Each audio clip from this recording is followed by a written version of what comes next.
A simple sounding question. Let's see if I can get through it without making a complete mess of it. Could the Earth, Sun, stars, in fact everything in the universe, I'm extending this by the way, be examples of sono, like sonic, sonoluminescence, light? And could dry land be really just cooked off from the water's impurities after the waters receded, if there was a universe as listed, let's say biblically or whatever? There was the waters and then the land. Okay, now I'm going to say a couple of things. As I've demonstrated in the wording there, sonoluminescence has to do with causing what we are referring to as ultrasonic or sound-based mechanical changes in a liquid medium, which means we're doing something insubstantial to a much more substantial material, sound affecting a liquid, much more substantial than the universe, and it creating shock waves within that cause bubbles that are a vacuum to form that could contain air molecules, water molecules, vapor, and then they slam shut and it produces flashes of light on impact, which means it could just simply become insanely hot enough to become incandescent, or it could actually be the hydrogen and oxygen separating.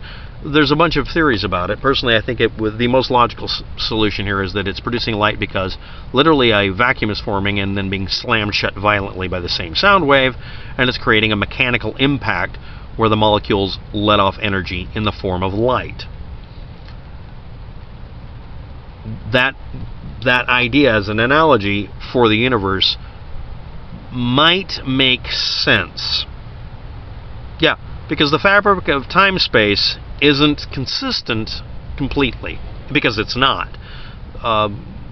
We have a vague idea as a species through science that the universe has a very mild amount of warpage to it, three-dimensionally, to where certain parts of time-space are squeezed and opened more, and it creates these little rivulets, and it also contains plasma. So that brings up some interesting subjects. I'll try to link to all that, but there's hundreds of articles, so I'm going to find 2 or 3 that aren't insanely hard to learn.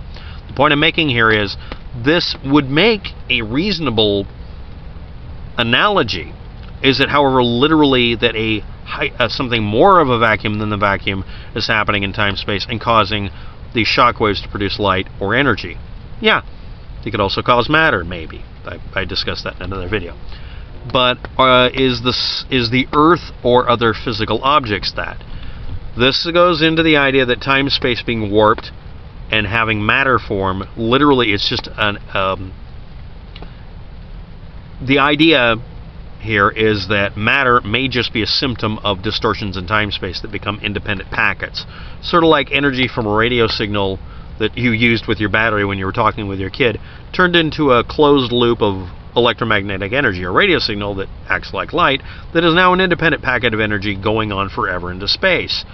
You've created disruption in time-space, plucking the fabric of time-space like a harp, and it's continuing to go. And it will keep going, but it's already overwhelmed most likely, and you probably can't pick it up if you go ahead of it somehow. But could physical matter be that way? That's actually part of some of the string theory and quantum physics, and I'm not going to go into it. It makes my head hurt. But is this a good analogy that would cause planets? Maybe, but then that analogy wouldn't really work very well for stars necessarily, but maybe. Now I'm going to do a real quick one. That idea and the mechanism of sonoluminescence versus list of light sources, how light forms, versus energy levels in atoms, the electrons and other particles.